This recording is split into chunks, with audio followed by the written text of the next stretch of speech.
Дәвәт дин жеткирүү 50. Амир бин Ауф радиаллаху анху риваят кылат. Расулулла саллаллаху алейхи вассалам: Алла менен ант берем. Мен силердин кедейлигиңерден коркпойм. Мен бул дүйнө силерден мурдагыларга жайылгандай, силердин алдыңарга да жайыларынан корком. Ошондо силер дүйнөнүн артынан алар сыяктуу кууп, бири-бириңер менен жарышасыңар. Анан дүйнө мурунку коомдорду азгыргандай, силерди да азгырып кетет, деди. Амир бин Ауф радиаллаху анху риваят кылат. Расулулла саллаллаху алейхи вассалам: Алла менен ант берем. Мен силердин кедейлигиңерден коркпойм. Мен бул дүйнө силерден мурдагыларга жайылгандай, силердин алдыңарга да жайыларынан корком. Ошондо силер дүйнөнүн артынан алар сыяктуу кууп, бири-бириңер менен жарышасыңар.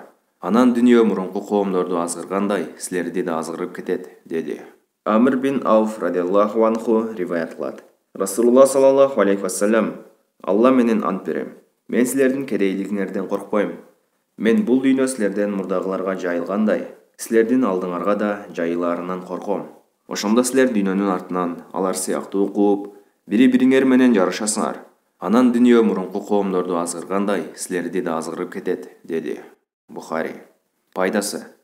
Расулулла саллаллаху алейхи вассаламдан мен силердин кедейлигиңерден коркпойм дегени мусулмандардын дини үчүн байлык, дүйнө кедерин тийгизгенчелик, кедейлик эч кандай олуттуу, коркунучтуу зыян алып келбейт. Фатхул Бари.